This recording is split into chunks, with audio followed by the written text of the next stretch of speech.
नमस्कार, मैं नीलम सिंह। आप देख रहे हैं पब्लिक भारत। आइए नजर डालते हैं इस वक्त की बड़ी खबर पर। जो जैसा करता है वैसा उसको भोगना पड़ता है। ऊपर वाले के यहाँ देर है अंधेर नहीं है। बात 2004 की है, जनवरी की है, आज से 20 साल पहले की है। और मुख्तार अंसारी का जो भय का साम्राज्य था वो चरम पे था। वो खुली जीप में मऊ दंगों में घूमता था जहाँ कर्फ्यू लगा है। उस समय मैंने लाइट मशीन गन रिकवर की। आज तक उत्तर प्रदेश में केवल एक ही रिकवरी है, न उसके पहले कभी हुई, न 20 साल हो गया अब तक हुई है। तो उसमें पोटा भी लगाया क्योंकि पोटा एग्जिस्ट करता था। तो मैंने स्टैंड लिया उसके प्रति कि नहीं, ये गलत है और ये हो, इसको जेल जाना होगा। मुलायम सिंह की सरकार तत्कालीन अल्पमत की सरकार थी, किसी भी कीमत पे इसको बचाना चाहते थे। उन्होंने अंत में हम लोग को प्रेशर बनाया, अधिकारियों प्रेशर बनाया।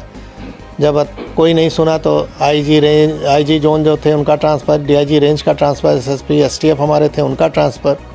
आप बिल्कुल सही कह रहे हैं। बात 2004 की है, जनवरी की है, आज से 20 साल पहले की है। और मुख्तार अंसारी का जो भय का साम्राज्य था वो चरम पे था। और सरकार द्वारा जब समर्थन ऐसे माफियाओं को हो जाए तो आप समझ सकते हैं। मैंने अभी आपसे कहा कि वो खुली जीप में मऊ दंगों में घूमता था जहाँ कर्फ्यू लगा है। किसी की हिम्मत नहीं हुई उसके प्रति कुछ बोल दे, कार्रवाई की तो छोड़ दीजिए। और उस समय मैंने लाइट मशीन गन रिकवर की। आज तक उत्तर प्रदेश में केवल एक ही रिकवरी है, न उसके पहले कभी हुई, न 20 साल हो गया अब तक हुई है। और उसमें पोटा भी लगाया क्योंकि पोटा एग्जिस्ट करता था। तो मैंने स्टैंड लिया उसके प्रति कि नहीं, ये गलत है और ये हो, इसको जेल जाना होगा। लेकिन मुलायम सिंह की सरकार तत्कालीन अल्पमत की सरकार थी, किसी भी कीमत पे इसको बचाना चाहते थे। और उन्होंने अंत में हम लोग पर प्रेशर बनाया, अधिकारियों प्रेशर बनाया। जब कोई नहीं सुना तो आईजी जोन जो थे उनका ट्रांसफ़र, डीआईजी रेंज का ट्रांसफ़र, एसएसपी एसटीएफ हमारे थे उनका ट्रांसफ़र। और अंत में ऐसा माहौल बनाया गया कि मुझे भी रिज़ाइन करना पड़ा 15 दिन बाद ही। लेकिन मैंने रेजिग्नेशन में लिखा और जनता के सामने इस चीज़ को रखा आप लोग के माध्यम से कि देखिए, जनता पॉलिटिकल सिस्टम में आप ही ने चुना है इस सरकार को। और किस तरह की ये सरकारें चल रही हैं कि जो माफियाओं के निर्देश पे काम कर रही हैं। हम लोग चुन के आते हैं, सेलेक्ट होते हैं, नहीं जब तो बोला जाता है कि आप पब्लिक सर्वेंट हैं। आम बोलचाल की भाषा में हम कहते हैं गवर्नमेंट सर्वेंट है। और हो गए हम पार्टी के एजेंट अगर काम करें जिस तरह से वो कह रहे हैं।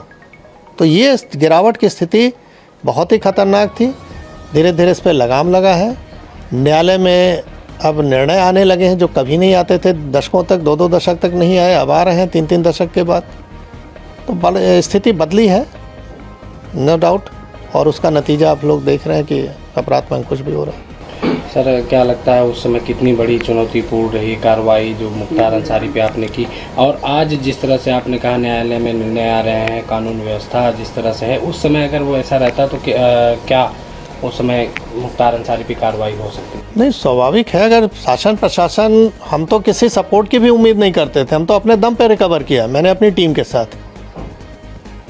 तो हमको सपोर्ट की ज़रूरत नहीं है। हमको तो हम ड्यूटी है मेरी, हम कोई मेहरबानी नहीं कर रहे थे किसी पे। हमारी ड्यूटी है कि ऐसे असामाजिक तत्वों को रोका जाए जो जनता के लिए कहर बन सकते हैं। तो मैं तो अपनी ड्यूटी कर रहा था। अगर मुझे ये ड्यूटी केवल करने दिया जाता, मुझे सपोर्ट की कोई ज़रूरत नहीं। सपोर्ट तो सिस्टम बना हुआ है गवर्नमेंट के कि हमको फोर्स दे रखा है, हमको आर्म्स एम्युनिशन दे रखा है। तो हम तो अपना ड्यूटी अगर खाली निभा दें ईमानदारी से तो जनता को अपने आप राहत मिल जाए। कहावत है कि पुलिस अगर चाह ले तो पत्ता नहीं खड़क सकता, ये हकीकत है। मैंने एज ए डिप्टी एसपी, बहुत छोटा पद था, बड़ा पद नहीं था, लेकिन जहाँ भी रहता था 3 से 4 थाना क्षेत्र जो भी मेरे अंडर में रहे, उसमें किसी की हिम्मत नहीं है, मजाल नहीं थी कि कोई माफिया आके इंटरफेयर कर ले और कुछ वारदात कर ले। क्योंकि उसको मालूम था कि इस अधिकारी के मत्थे चढ़ गए तो हमारी जान जानी है, तो हम बचेंगे नहीं। आपकी कार्रवाई के बाद फिर आप पे दबाव बनाया गया? वही कि दबाव नहीं बनाया गया होता तो मैं इतनी अच्छी नौकरी क्यों छोड़ता भाई। जब मुझे लगा कि मैं अब कुछ नहीं कर सकता इन लोगों के सामने, तो कम से कम बाहर आके जनता को तो बताऊं कि हो क्या रहा है। शायद अगर हम नौकरी में रहे होते तो ये पक्ष कोई देख ही नहीं पाता कि किस तरह का दबाव बनता है। तो आज मैं जीता जागता उदाहरण हूँ कि इस तरह की सरकार अगर रहे, चले, तो कैसे आप जनता को रिलीफ पहुँचाओगे। अगर सरकार सही नहीं चले तो अधिकारी काम नहीं कर सकता है। तो मैं बाहर आके इस चीज़ को रखा, जान जोखिम पर अपने डाला, परिवार की जान जोखिम में डाला। स्वाभाविक है कि अच्छी नौकरी के बाद हम कहीं अगर नौकरी प्राइवेट भी ज्वाइन करने तो इनके कॉल चले जाते थे कि इनको निकालिए अपने यहाँ से। किराए का मकान नहीं मिलता था, रात में सामान कहीं लेके रख दिया तो सवेरे वहाँ से खाली करना पड़ता था।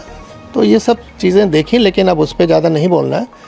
हाँ, ये है कि जो जैसा करता है वैसा उसको भोगना पड़ता है। ऊपर वाले के यहाँ देर है अंधेर नहीं है। 20 साल का समय लगा, लेकिन वो अपनी मौत मरा। जो डर दूसरों पे कायम किया था वो डर उस पर हावी हो गया और अंत में हार्ट अटैक से उसकी मृत्यु हुई। सर कहा जा रहा है कि मुख्तार अंसारी की मौत पर पूर्वी उत्तर प्रदेश में बवाल हो सकता है, माहौल ख़राब हो सकता है। मैं एज ए जो पुलिस का अनुभव मेरे पास है, शासन प्रशासन का, मैं दावे के साथ कह सकता हूँ कि कहीं कुछ नहीं होगा। इसलिए नहीं होगा कि लोगों को मालूम है कि अगर हमने कानून हाथ में लिया तो सरकार सख्त है, हम पे कार्रवाई हो जाएगी। और कोई नहीं है ये सब करना चाहता है। वो तभी करते हैं जब शासन प्रशासन का सह होता है। अगर सह न रहे ना तो हिम्मत नहीं है कि एक पत्ता भी खड़क जाए। तो मैं अपने अनुभव से कह सकता हूँ कहीं कुछ नहीं होने वाला। स्वस्थ रहने के लिए इस्तेमाल करें अयोध्या धाम का श्री राम नाम स्पेशल निरोगी चूर्ण और बुकनों।